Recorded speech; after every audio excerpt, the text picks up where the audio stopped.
Greetings, ladies and gentlemen, dear listeners. This is Commercial Radio Africa, the mind, the journey, the destiny.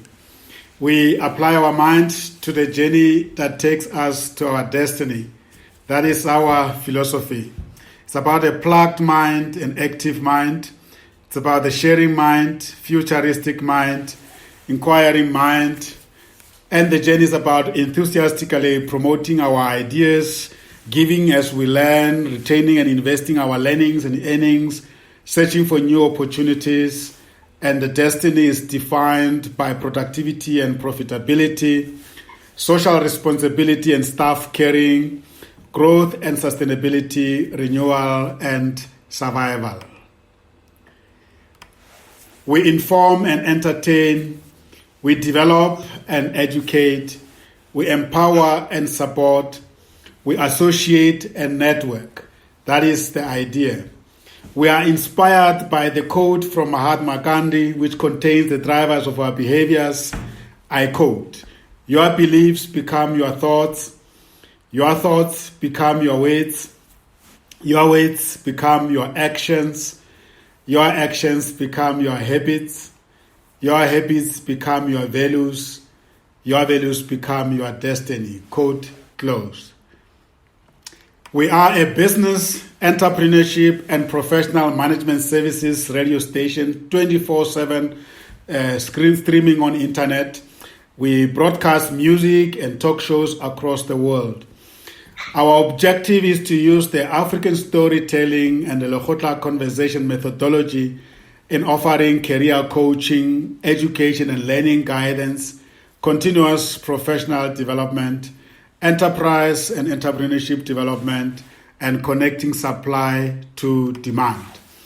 Our talk shows aim to affirm and support business professionals and entrepreneurs in their personal and professional journey of bringing difference to the world.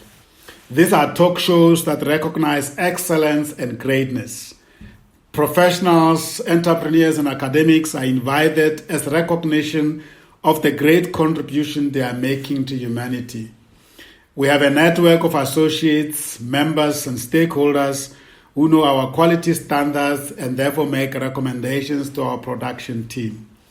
The conversations become lifelong account of our guests' work since they are recorded on Spreaker Studio, distributed on Commercial Podcast, Spreaker Podcast, Apple Podcast, Google Podcast, Spotify, iHeartRadio, Castbox, Deezer, Podcast Addict, Podchaser, YouTube, Facebook, Twitter, and many more other platforms to be added. We are building a solid ecosystem of professionals and entrepreneurs committed to the empowerment of others, collaboration across sectors, sharing of insights and knowledge, building a base for succession and inheritance, and safeguarding the legacies for generations after us. We inherited these legacies from our forefathers and mothers, not to waste them, but to pass them on to generations after us. That is our duty and responsibility. The same principles that govern our organization are the principles that govern the Commercial Radio Africa, and they are win-win approach, holistic mindset, competency development, demanding accountability, ethical inclusive practice, and progressive transformation. My name is Sam Zimmer. I am the CEO and Executive Business Coach at Commercial GOC International. I'm welcoming at this moment my sister, Dr. Roelien Brink. Greetings.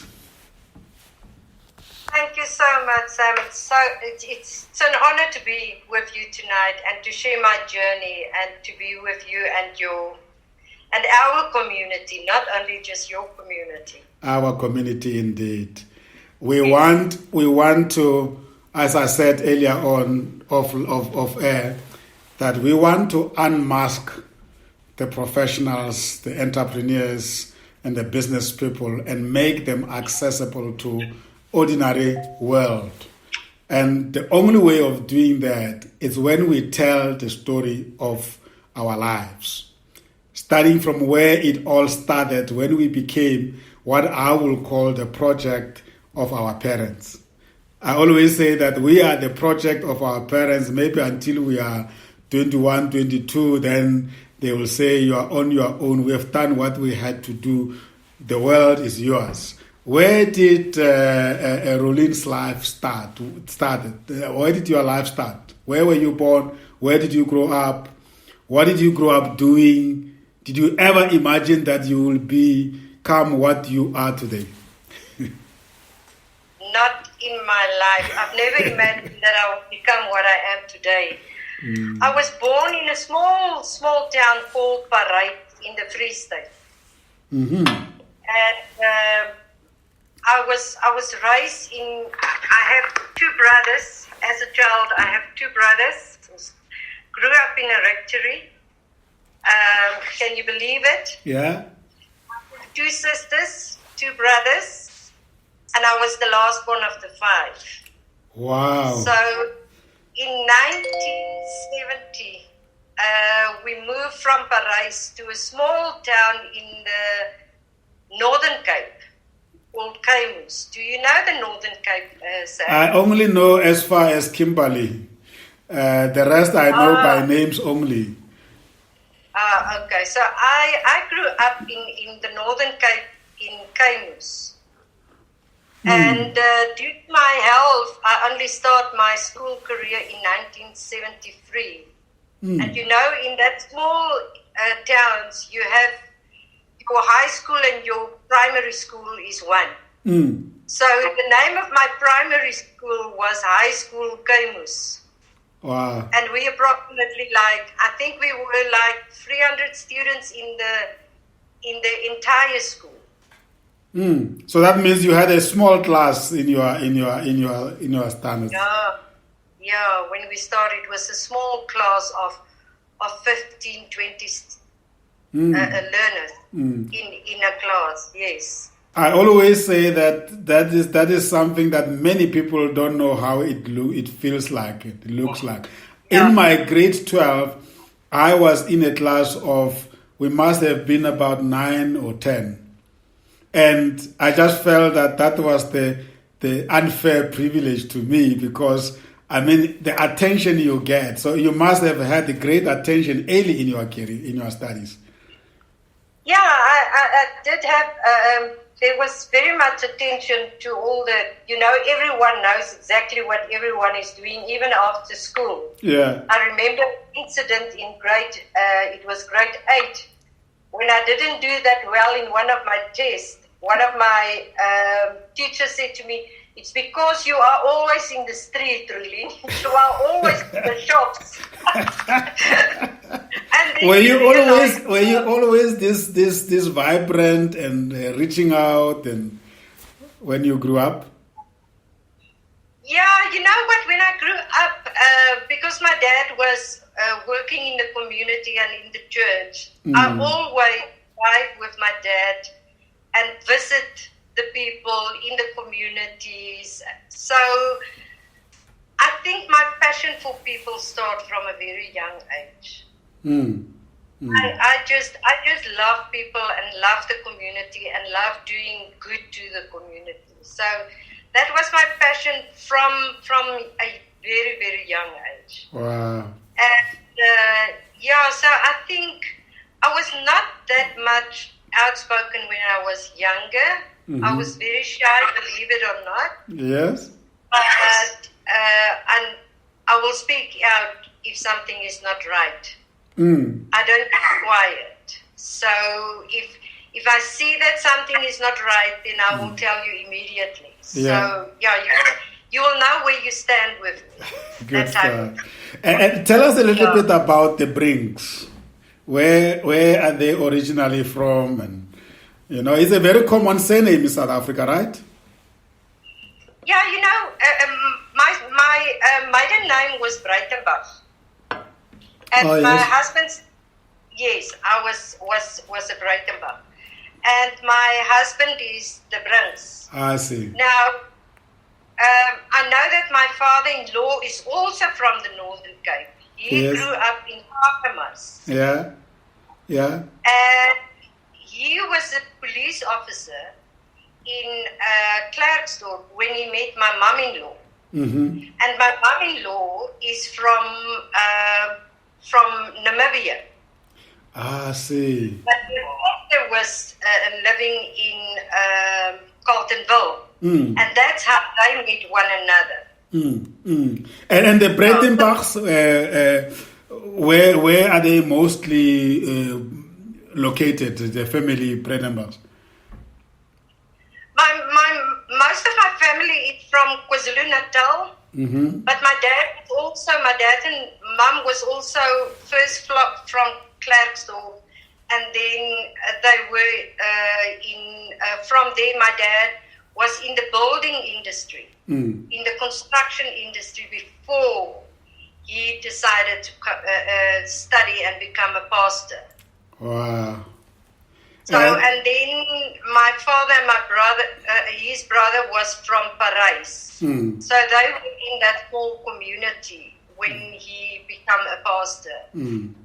And he started his journey as a pastor in the Parijs omgeving. And that became your just in community from early on, and I guess you're still very much in touch with that community. Yeah, I must say, from the day I was born in the rectory, in that community environment of working in serving the people, if I can say that. Yes. So from a small age, with my mom and my dad, I grew up in a house where my mom and dad teach me you need to serve the community, because that is what the Bible says. Yes. You must do unto other people and do to them what you want them to do unto yourself. Beautiful. Let's leave mommy and daddy aside and talk about you and your siblings. You know, when mommy and daddy are not around, we have our own life. We have that. It's like you are a separate community, because then you either take care of each other or you fight or you. So how was it growing with your siblings? My siblings, I must say, we are very close to one another. My elder sister is 8 years older than me, so I'm the baby. So, mom and dad were always going out at night, and then the siblings are together. Yes. So, yeah, we were very close, and my one brother is living in Namibia at the moment. My other brother is in construction. He's also in Gauteng area. My elder sister is in Gauteng, and then the middle sister is in PE. Yeah. So you are spread. But we're very close.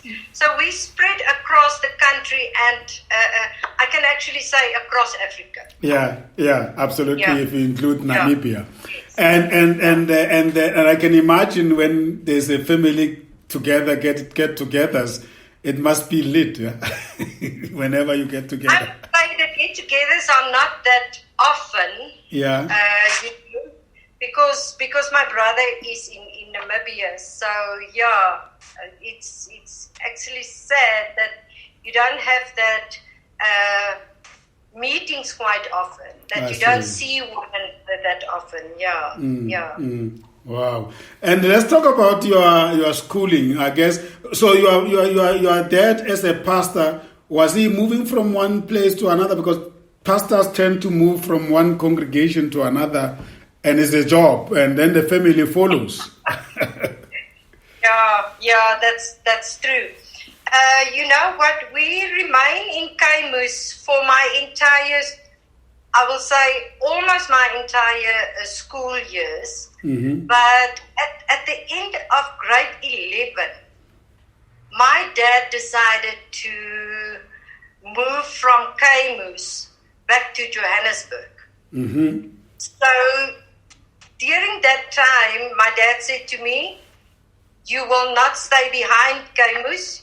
You will come with us to Gauteng." So we moved to Johannesburg in Newlands. Yes. And I've done my matric here in Gauteng. Is it? Which school which school did you go to? I go to I was in Hoërskool de Burger Yeah. in Newland. Yeah. So I went to high school de Burger. Yeah. And was that transition easy for you? But it was not that difficult because, I must say the environment, and I'm quite at that stage of my life, I was a person that easily adapt to the environment. Mm. Mm. So because I know I don't have a choice. Yes. And I need to make a future for myself, and I need to work hard. Mm. I always say that it is a mindset. Yes. So no, it was not that difficult for me. Mm. It was difficult to find a school for my dad. It was difficult for him to find a school for me that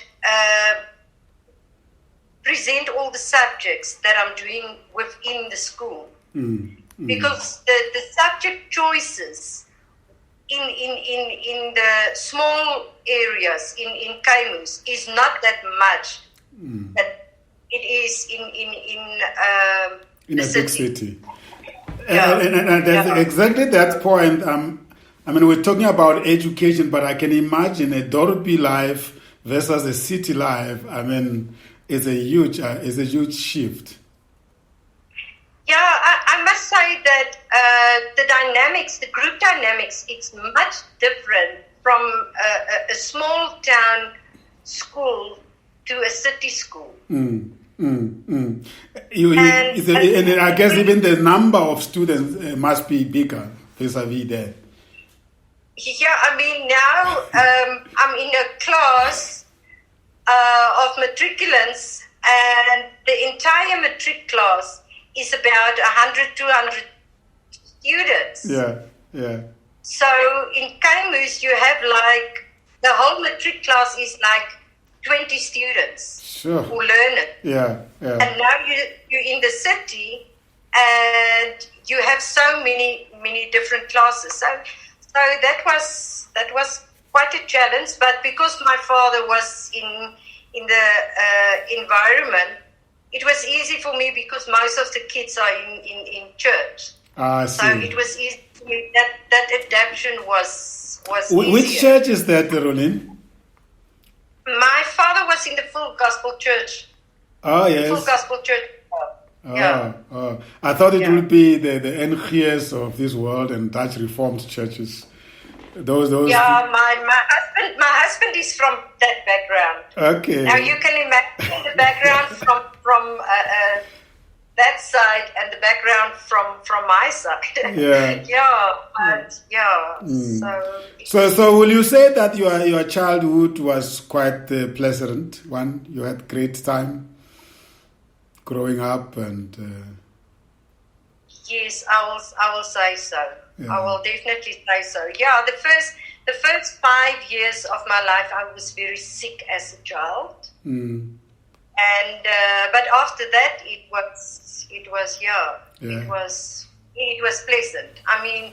You can't compare what you experience in a small town, that type of community. I think that children in the city don't have that experience of being free. Yeah. I think it's a different type being of in the abundance of nature and yes, and running around, and your mom and dad is not at home, and you can quickly run to your friends. Yeah. Here in the city, you don't have that privilege. Go to the field and play with clay and in the water and all this. Swim in the canal and swim in the river and do do those things. Yeah. So then, which subjects in high school did you take? I've done maths, accountancy, Afrikaans, English, typing. Typing was a subject, can you believe it? Yeah. And economics. Wow. Those are almost more like commercial streams. Eh? Yeah, it was a commercial stream. And you had that choice, right? Say again? You had to make that choice yourself. Yeah. Yeah. Any reason for that? You know what? In like I said, in Kaimus, you don't have that big choice that you have in a city. Yes. So it was like you choose between needlework and typing. that type of subject. Yeah. And you choose between biology and economics. I see. So and I was definitely not a science type of person. But you never intended to become a business woman either. Not at all. Not at all. Yeah. That was not my thinking at all, because we were not a very wealthy family. Yes. So I couldn't go to tertiary institutions after matric, because my parents didn't have the funding for me or to support me financially to study further. So were you disappointed with that, or were you negatively affected, or you accepted it as is? At that point in time, I accepted it because that's my life. If that is the path that I need to go, because Yes. I strongly believe that everyone is born with a purpose in life. And I said to myself, if that is my purpose, that I need to become a secretary or working in the environment where I will be in, then I will be happy. Because I've never been, Sam, a negative person in my life. Never. Yeah. Because you need to take the opportunities that is deal for you in your life, and you need to make the best of it. Yeah. Beautiful. That's my belief in life. Beautiful. And your siblings, did they also follow sort of like the route after high school? They had to go and work, or what happened? My brothers both work immediately after school. My sister as well, she worked as a typist for the police force, and then she got married and she was working for News 24. And then when she got pregnant, she decided to become a housewife. And then my other sister, she went to become a sister. Oh yeah. So she went that route, but then as well she found the love of her life and then decided to be a housewife. So actually I'm the only one that stick to the professional type of So you're carrying the flag of the whole family when it comes to academics. Yeah, sort of. But it's also because I have that passion to work with people, and I don't see myself, Sam, as someone that can sit at the house and be a housewife. Yeah. I think I will be the worst housewife ever. Yeah. Tell us the story then. I'm sure people are asking themselves, if you didn't go straight to university after matric, how did it come that you end up being an academic? Take us through the journey. What happened after grade 12? My journey is, after matric, I applied for a position at the SABC. Mm-hmm. And I've ended up working for 5 researchers, educational researchers. And I was the typist and the assistant for them, answering telephones, but they were working for the educational radio and TV side, where they will make the educational programs for little ones. Yeah. And then I will normally sit with them and watch them shows together, and then look at them how they will evaluate the TV shows for the kids and so forth.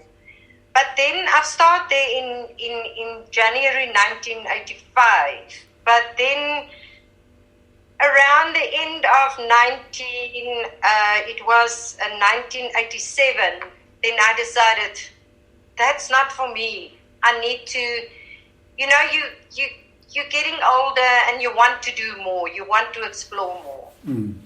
And then I moved from the university, but it was funny. At that point in time, I applied for 2 positions in February, around January, February 1988. Mm. And the one position was at the old TWR, Technikon Witwatersrand. Yes. And the other position was at Bancorp Properties. Mm-hmm. And both was for a secretary position. Mm. But then I look at the money and I say, okay, now Bancorp Eiendomsdienste or Bancorp Properties is paying me more than the Technikon. So let me go to the bank and work for a secretary. Now there I was appointed as a secretary for the legal office within Bancorp Properties. Mm. When I arrived at the Bancorp Properties on the first day, they appoint me as a secretary, but I end up being a receptionist. Oh, you filled in. You had to fill into somebody who was absent, I guess. Yes. That's how it happens. So you know me, outspoken as always. I went to my boss and I said to him, "That's not what you promised me on the interview. You promised me to be a secretary, and now I need to sit here in front as a receptionist. Answer all the calls. Answer all the calls."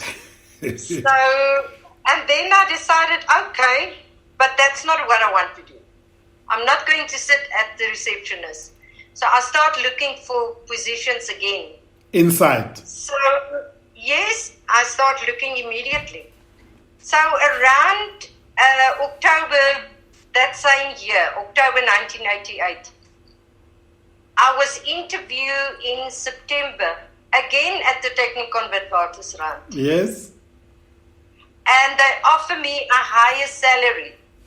But I was then working for the assistant registrar of the Technikon Witwatersrand. Yes. As a secretary for him. Mm. So that's how my educational journey or my journey started within the educational environment. I so see. I moved into that space. So you at Bancorp you didn't stay long. Now I was there for approximately 6 months. Wow. 6 months, and then I said no. I said to them, "You promised me something, and you're giving me something else." Yes. So I'm out of here. I'm out of here. So then I moved to the Technikon Witwatersrand. Mm. And, I always have this passion for computers and working with programs, and I always want to help people and train them and make their life easier. And this was, Roelien, this was at the Elof Street downtown, eh? Is that where they used to be? I started in Elof Street, yes. I've worked on all the campuses of the Technikon Witwatersrand. The campus was across the station. Train station. Yes, I remember it, that brownish building. Yes. So I started working there, and then we moved from there to Smith Street. Yeah. And from there, we moved to from Smith Street, we moved to the Goudstad campus. Mm-hmm. And then after that, I also moved to the Doornfontein campus at one stage. Wow. Doing various jobs or what? My journey at the university is actually very interesting. I started as secretary in 1988. In it was the late 1990s. It was in 1990. The one HOD from the exam department, they were rolling out a new software program. Yeah. And as I mentioned, that's my passion is software programs and stuff. And he asked me to train his secretary that he appointed on the system so that she understand the mathematical program and so forth. And after I've done the training, he said to me, you know what, Roelien, I think you have a skill in training people and teach them how to use these applications. I think you need to start studying. Wow. I thought to myself, okay, I need to start studying. And I enrolled in 1992 for a short course in programming. Yeah. And then I decided, oh my goodness, never programming, because put me in front of a computer the whole day with no interaction of people around me and not having a cup of tea with a friend, it will kill me. So in 1992, I've done that for a year, done the course, passed it, and then I decided no. So I enrolled for my first qualification in 1993. And by that stage, I was married and have 2 kids. Yeah. 2 daughters. The one was, when I enrolled in 1993, I was pregnant with my second daughter. So my firstborn was around a year and a half, and my youngest daughter was born in June. And my first exam was that October 1993. So my first qualification that I've done was personnel management, because I always said I want to work with people. Yes. And you were doing that at the TWR? I couldn't study at TWR because remember, if you study at TWR, there's no part-time studies. I see. So I enrolled for my first qualification at SA, Technicon SA. So I've done my first qualification with them for personnel management. Was it a diploma or a certificate? It was a diploma. Yeah. It was a diploma in personnel management. I've completed that within 3 years. Yeah. So I've graduated in 1995, December 1995. And then in 1996, I enrolled for my BTEC. Wow. At TSA as well? At TSA as well. At TSA as well. Because that point in time, the university, I've to a training officer. Yes. So what happened is I was promoted from a secretary to a training officer. Yes. And I was training all the administrative staff within the Technicon on computer skills. Wow. So that was around 1991, 92. And then in 1995, when I received my qualification and I enrolled for BTEC in 1996, I then applied for an academic position as a junior lecturer. Because at the Technicon Witwatersrand, you need a diploma able to be a junior lecturer. If you want to be a lecturer, then you need a BTEC or an honors degree. And that point in time, I do have the qualification to apply for a junior lecturer. Yes. And the reason why I applied in that point in time is because I have these two beautiful daughters and I want to spend more time with them. So, and you thought as an that academic, you are more flexible. You are more flexible with families matters. Yes. So I also thought to myself, you know what? I want to work with people. I want to teach people. I want to guide people. So I decided I'm going to... Yeah.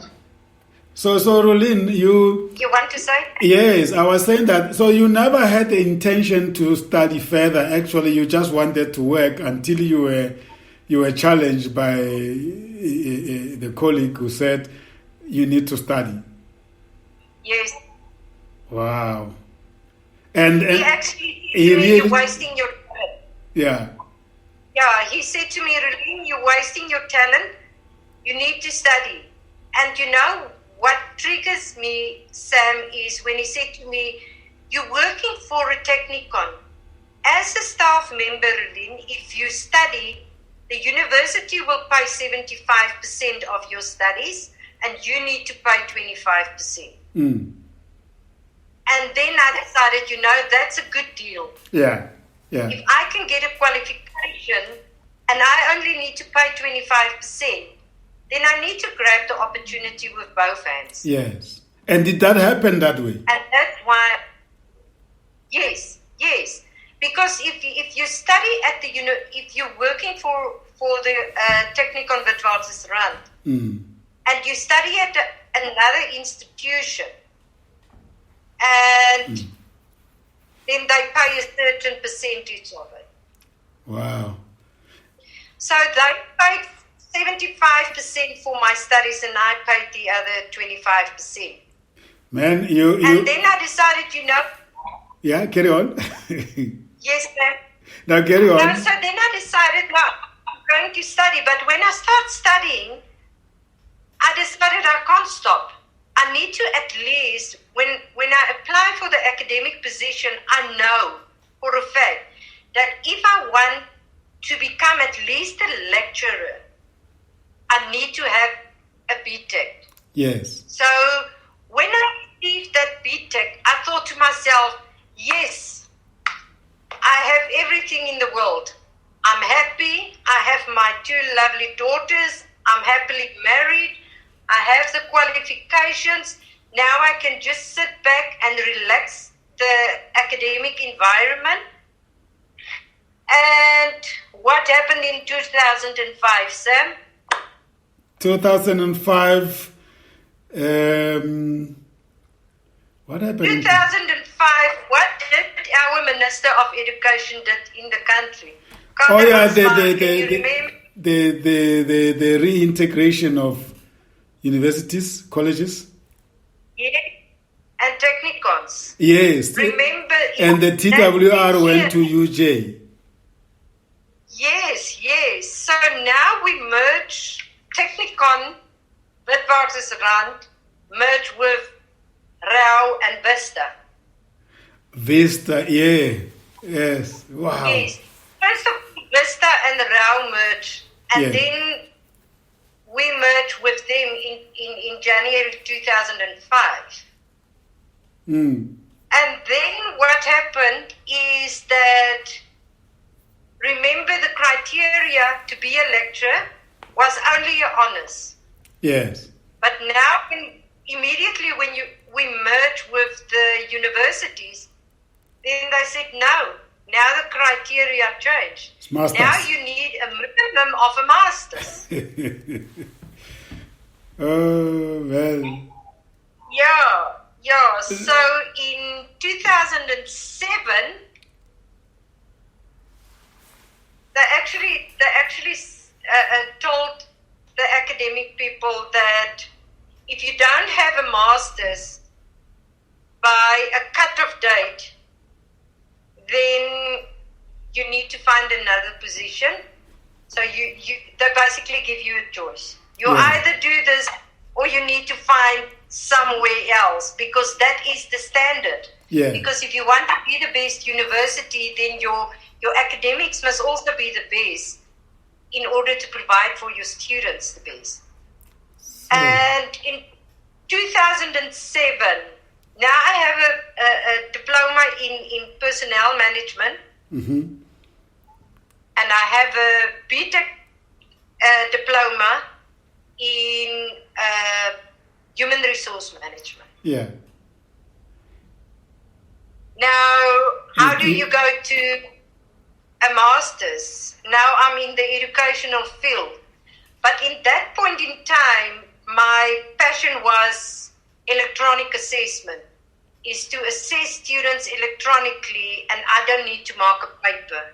Because if I can just make my life easy not to sit and mark papers, then that's fine. So I've done my master's degree. In 2007, I enrolled for my master's in education, computer education. And I've completed my degree end of 2008. Is that at UJ? At the University of Johannesburg. I've done that full-time at the University of Johannesburg. Full-time meaning that you stop working and then focused on your master's. No. You were working and then you go to class. You have your children. You drop your children at the daycare. You go to class. You teach. You come back.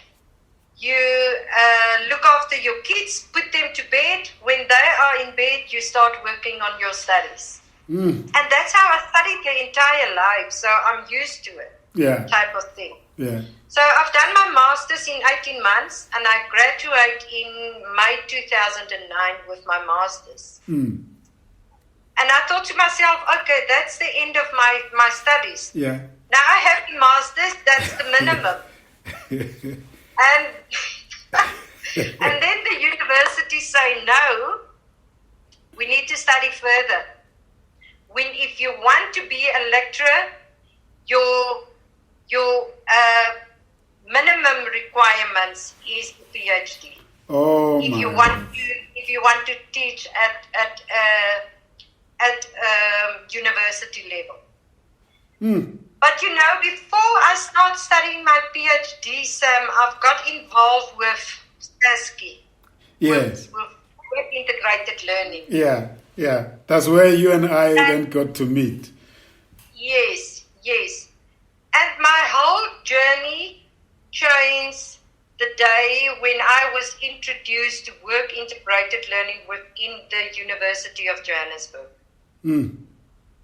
Because I remember in 2009, one of my colleagues resigned. She was the representative of work integrated learning for the Department of Applied Information Systems. And I took over from her as representative. And I got involved with work integrated learning. And the day when I got involved, I developed this passion around employability of the youth. Is to doing more for the community and doing more for the youth of South Africa. I just want to find jobs for them. Yeah. But then I'm on these committees of work integrated learning. And I start talking to other faculties and other people and trying to find out how they are doing things. And then I realized these people are saying they're doing work integrated learning. But if you arrive in their offices, it's just stacks of logbooks and logbooks and logbooks and logbooks. Yeah. And I said to them, but how do you report to the minister if he asks you how many students are placed? Yeah. Oh, no, we have an Excel spreadsheet. I said, oh, my goodness, you have an Excel spreadsheet for how many 100 students? Yeah. And my first conference that I attended was in 2010. in Gras.